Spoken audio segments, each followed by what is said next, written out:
Okay, it's been a couple days, so I just wanted to get this rear end how-to kind of buttoned up. I will be taking the rear end back apart and refurbishing everything.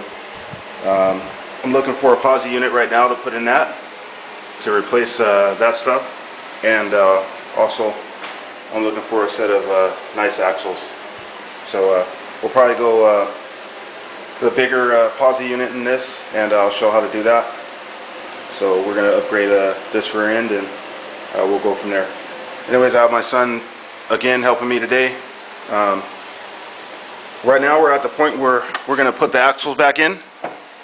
So we're going to just imagine that I had the longer studs pressed in.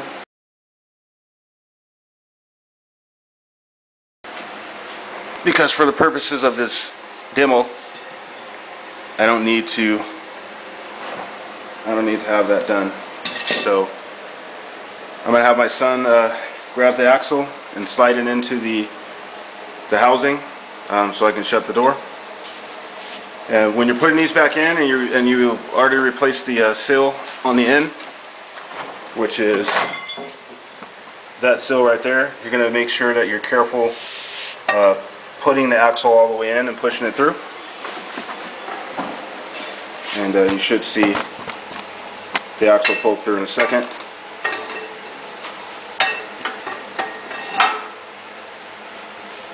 Basically, just lift up a little bit, son. Push it. There you go. See how it slides in? Yeah. What you want to do is, so you can see it poke through right here, just make sure you push it all the way in, like that, where you can see it.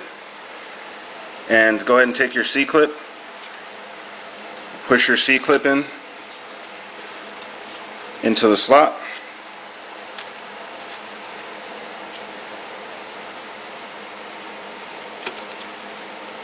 And make sure it's all the way in.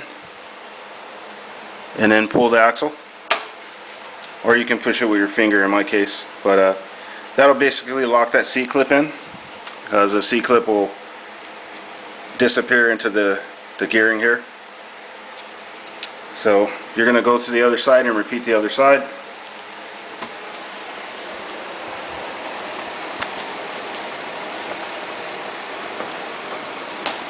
Going to take the axle, and again being careful of the seal at the end, which hopefully you replaced. You're going to slide it in. And again, you should be seeing that lift up a little bit. Push down on the axle to lift it in.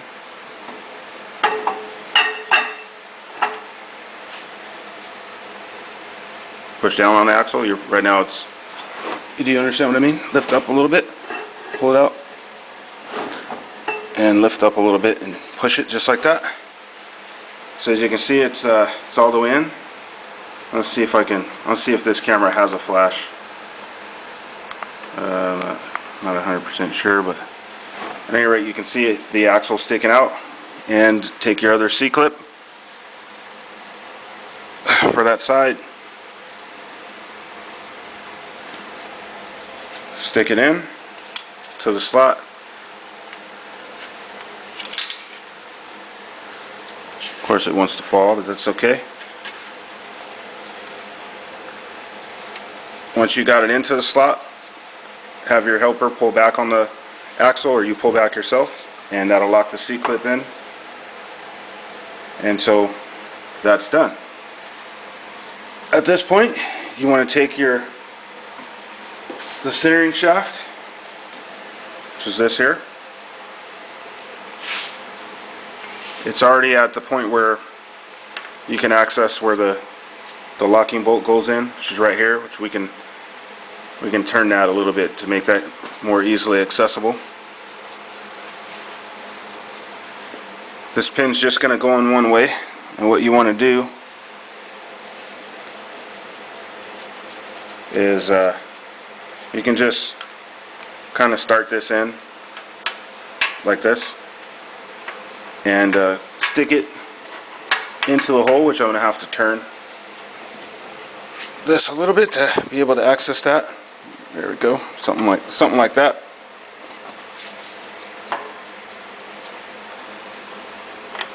And make sure everything is lined up to go.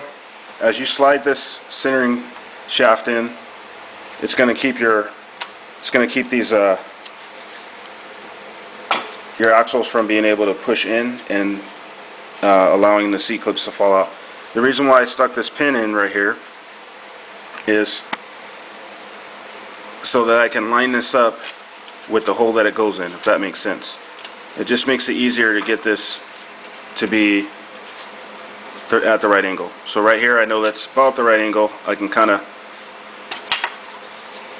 push that up. So I went a little bit too far. Alright, so I want to line it up again. Just push it a little bit. Put your hand at the top so it doesn't go in there too far. Stick your bolt in, your locking bolt, and then you can hand tighten that.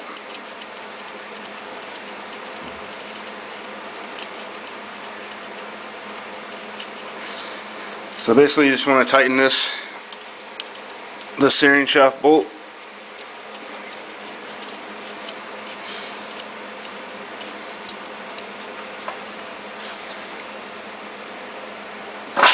Like so.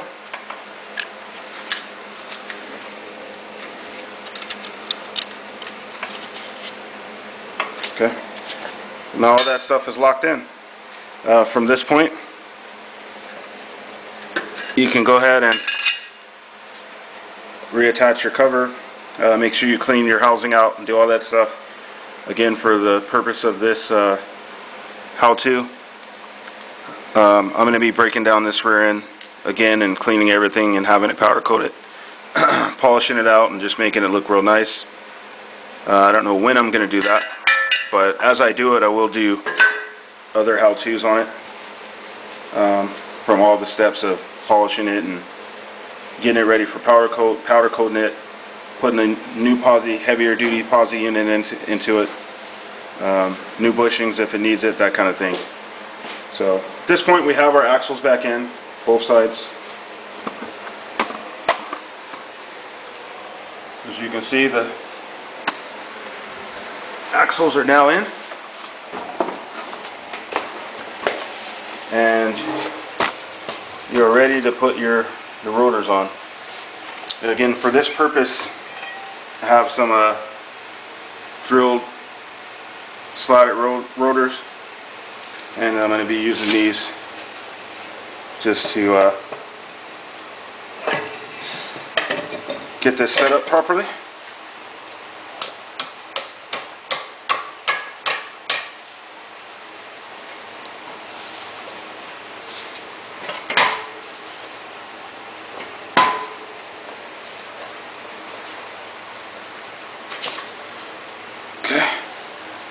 This is the reason why you want longer studs, because there's only about probably a ½ of an inch of studs there, and you're gonna have to put your wool on and all that kind of stuff. So you're gonna want some I think 2.5 inch long studs will be fine for that. So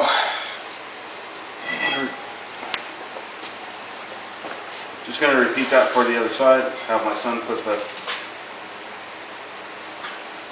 the other rotor on.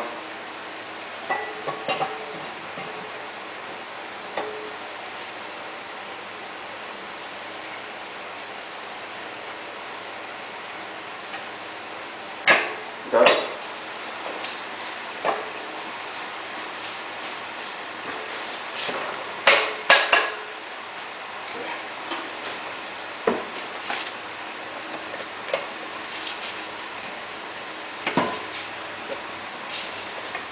All right.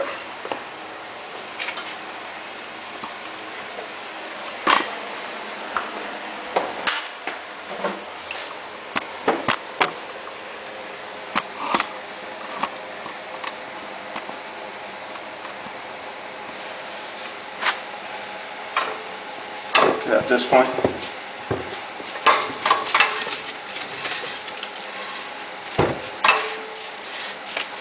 I'm just making sure everything spins nice and freely.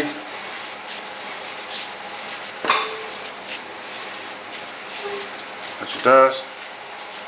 And I don't know, you can't really see me doing this, but as you pull back on the emergency brake lever, it stops it from turning. So as you release, it releases it. And there's a way to adjust that as well. So just want to make sure that's working properly.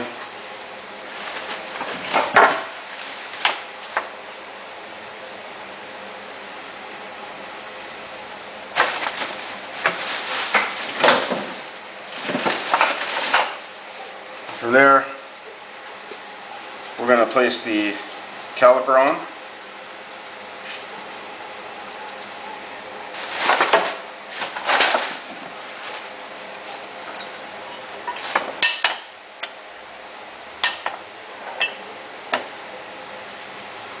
For this one, it's going to be this side right here. And bolt it on.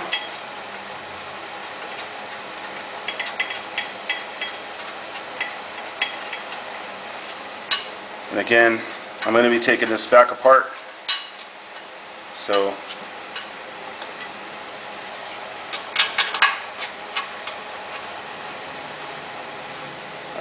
forgive the fact that it's not painted all nice or anything like that.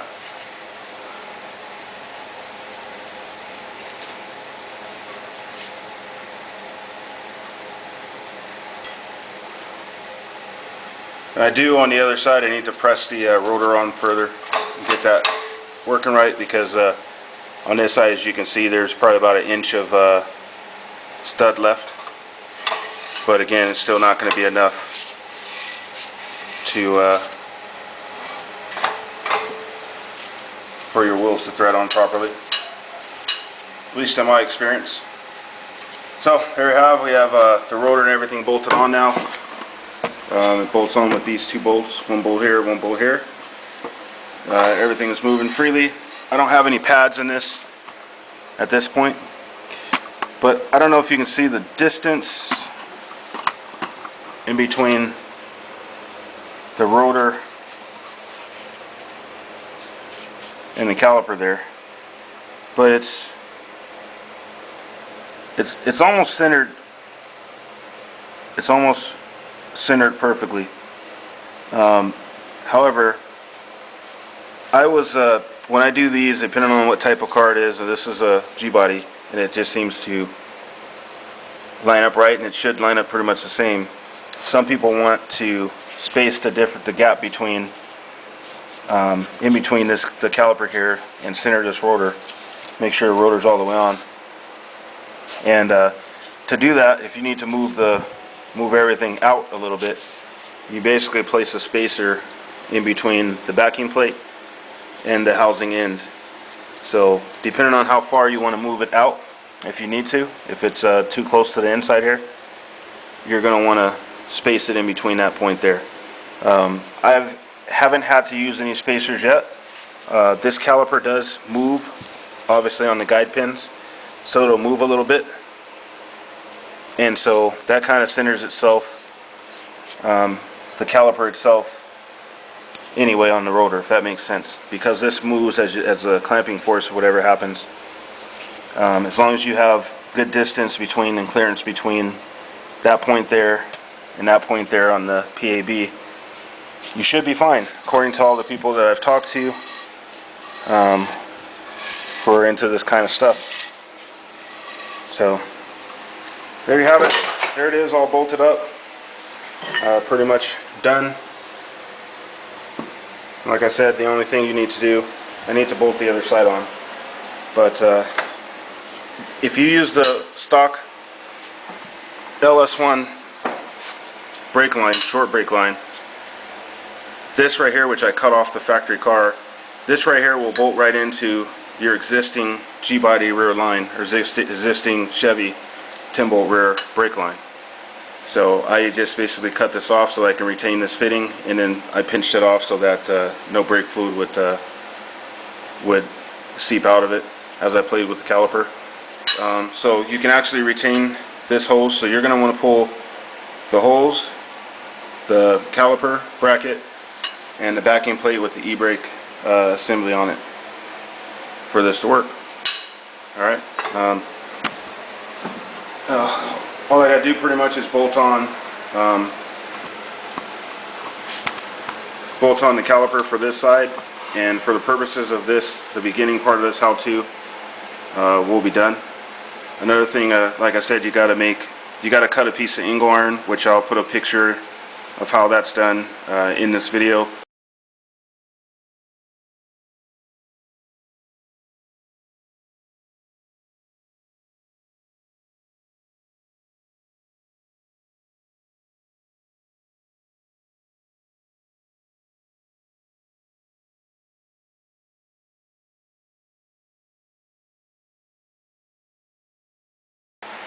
And relocate your shocks, which is a very simple thing to do. If you cut this flange, then you can cut and make your own shock relocator. You're going to basically reuse this bolt here for the shock portion, and you're going to use another. I use 10.9 grade bolts to bolt the your new L bracket onto the housing bracket here. So that's very simple to do. For the e-brake cable, that's very simple to do as well. We're going to make basically a bracket to hold the e-brake using these two bolts here, and I'll show you how that's done using the factory LS1 cable, which I pull as well. So let me get this thing all the way seated properly and bolted on, and then we're done for now. Another thing I wanted to touch on real quick, if you run into an issue where the e-brake assembly is adjusted out too far, these look like very good pads on this e-brake deal here. There is an adjuster on it, and I don't know if I'll be able to show a picture of that, but what I'll do is I'll probably end up, when I take this back apart, I'll show it better. But there's a way to adjust that, so don't let that scare you at all. It's real simple. It's a real simple fix. But as you can see, it turns, it spins, everything is pretty much good. So let me get this other side put on and get this video uploaded.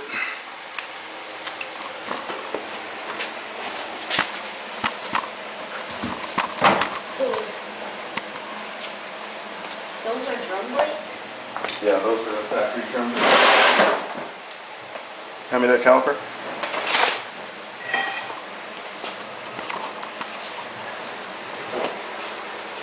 I need to adjust that in a little bit.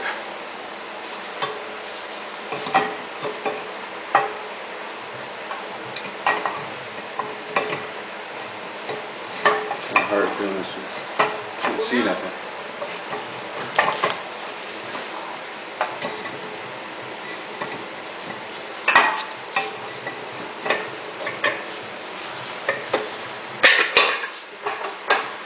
There we go. Put it in there and center. Alright, thank you. Give me the two bolts. You see the two bolts? Yeah. So basically slide this rotor back on all the way. It wasn't on all the way when I first put it on. So there's actually about an inch of a stud left on with the factory studs there. We're going to slide our caliper on again and bolt that on.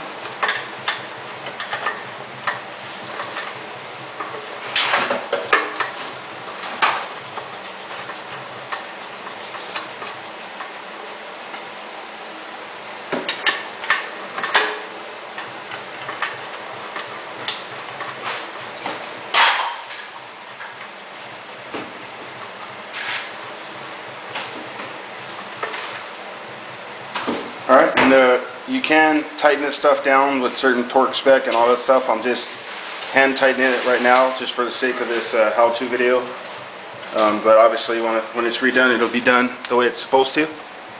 And you can see the gap difference here a little bit better. There is a little slightly different greater gap on the front of it versus the inside. So like I said, a lot of people shim out the backing plate a little bit to compensate for that. And just by eyeballing it, I would say probably about 1/8 of an inch on this one. Each one I would do individually, so even if it's 1/8 of an inch on this side, if I were to use a spacer, I would use the appropriate spacer for each side. In my opinion, that doesn't have to be done, but that's me. I'm not a fucking brake specialist or engineer, but I haven't had an issue with this stuff yet. Alright, for the purposes of this first series of how-to videos on the simple 98 to 2002 Camaro disc brakes on our 10-bolt, 12-bolt GM rear ends. Like I said, this particular rear end is on a G-body. Depending on what you're working on, as far as whether it's a A-body, X-body, whatever, will determine what you need to do with your shock placement. But there we go. We're all done for now. I'm going to tear this thing back down and clean everything up, powder coat it, and get it ready to look nice. So there we go. Just get another look at this side.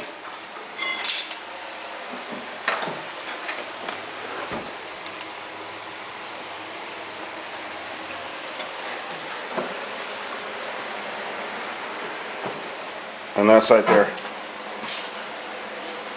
If you have any questions, just ask. Just put a comment down below, and I'll answer it the best of my ability. My son helps me along with this stuff. He learns quite a bit, so I know if he can do it, you know, pretty much anybody can do it. And have fun along the way. Take it easy.